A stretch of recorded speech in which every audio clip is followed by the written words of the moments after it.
back. You're watching Overdrive. Aston Martin has started taking bookings for the recently launched DB12 in the country. Prices start at 4.59 crore rupees, and early adopters will be able to get the deliveries of this Aston Martin by December. Here's Rohit with all the details.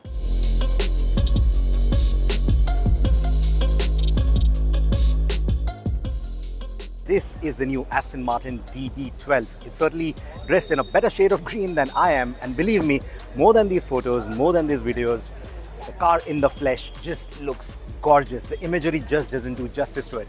Now, for those of you who know your cars well, this car was shown globally a little while back, and Aston Martin has already opened up its order books here in India, with prices starting at rupees 4.59 crore. That's before you start ticking stuff on the options list. Now, this is an evolution of the DB11. It rolls on the same wheelbase, also has a similar engine, but that's not where the story ends. The story is much larger than that. Let's take a closer look.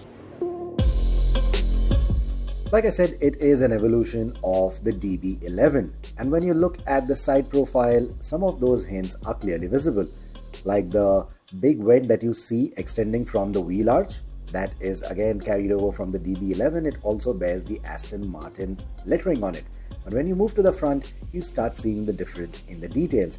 Like for example, the grille is now larger than the DB11. It still has those 6 vanes, but it looks a little bit larger. The logo also looks a little bit larger.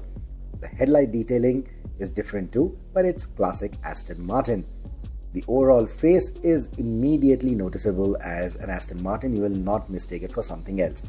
In the headlights, you see these 6 modules which act like the DRLs, and they also turn into the turn blinkers. I also like these textures that you see right here, and then when you look closely at the lens of the projector lamps, you can see the same textures reflecting in them.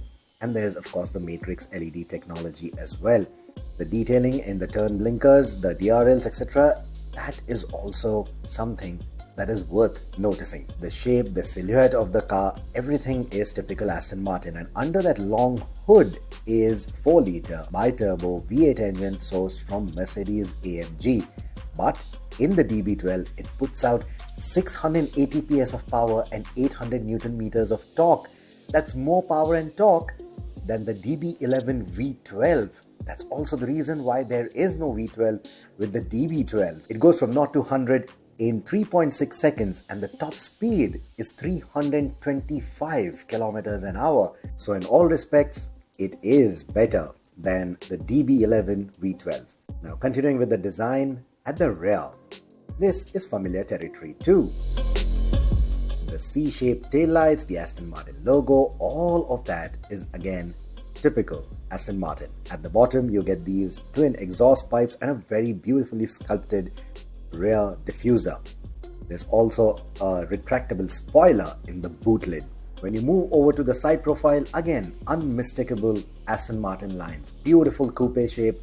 But what you will also notice probably is a slightly larger wheel size. Compared to the DB11's 20 inches, you now get 21-inch standard rims on the DB12. You also get mixed tire sizes, a 275 section at the front and a 325 section at the rear. And larger wheels also get you larger brakes. 400mm brakes up front with 6-piston calipers, 360mm brakes at the rear with 4-piston calipers. Also take a note of the tires. These are the Michelin Pilot Sport S5 or PS5, but yeah, nothing to do with PlayStation here. These are essentially tires that are in a way bespoke for the Aston Martin as well, because this is a Grand Tourer and these tires come with foam lining on the inside to reduce road noise. In terms of the grip, they should be great. We'll only find out when we drive the car. Another little change that they've made is to the width of the mirrors. You can see that it is slightly narrower now, so that not only makes it better aerodynamically, but also reduces the wind noise, says Aston Martin. So that's another little change. Now this of course is a Grand Tourer. Despite its 2+2 coupe configuration, this is something that people will use for Grand Touring. Aston Martin says this is more of a Super Tourer. So let's check out the boot. The boot switch is on the driver's side door pad, and you have to bend a little bit to open it, and this is the kind of boot space that you get. Not the biggest of boots for a 2+2 coupe, of course, but the overall size is decent for those bespoke Aston Martin bags. Talk about the interiors. This is a 2+2 cabin, which means you get space for 2 adults in the front and, well, 2 kids in the back. Strictly 2 kids, not even teenagers, but that's how 2+2 coupes are. But in terms of the design of the dashboard, this is now a fresh design. You get this floating center console, looks quite good, and all the switchgear is unique. It doesn't feel like it's come from a Mercedes-Benz, including the infotainment. It doesn't feel like a Mercedes-Benz unit that has been reskinned.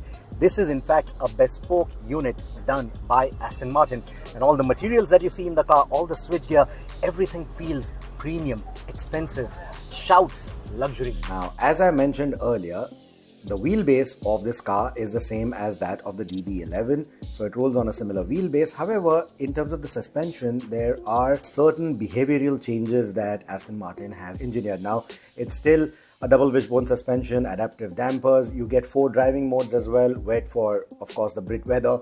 Then you have the Sport and Sport Plus modes, and also the GT mode. So that's not only going to make changes to the powertrain, but it's also going to change the suspension behavior to an extent. But the whole idea that Aston Martin had behind the chassis or the suspension behavior was to make the chassis more rigid and the suspension more pliant for different road conditions. So how that behaves on the Indian roads is something that we will find out when we drive this car. But in terms of the engine, I've already told you that it is a more powerful engine now. It still is mated to the 8-speed ZF transmission, which is rear mid-mounted. It also uses a carbon fiber prop shaft, but the gearbox has different ratios now, and the behavior of the gearbox is also changed a little bit, is what Aston Martin tells us. Now, it will be a great drive in the DB12 to find out exactly how good this car is. Does it live up to those super tourer credentials, and what gives it those credentials to begin with? So that is something that we are definitely intrigued to find out. In case you're looking for a few more options, the Aston Martin DB12 can be considered alongside the Ferrari Roma and also the McLaren GT. It's time for us to take a final break here on the show, but coming up on the other side, we'll get you acquainted with the diesel Jeep Compass and also the Jeep Meridian Overland. Stay with us, you're watching Overdrive.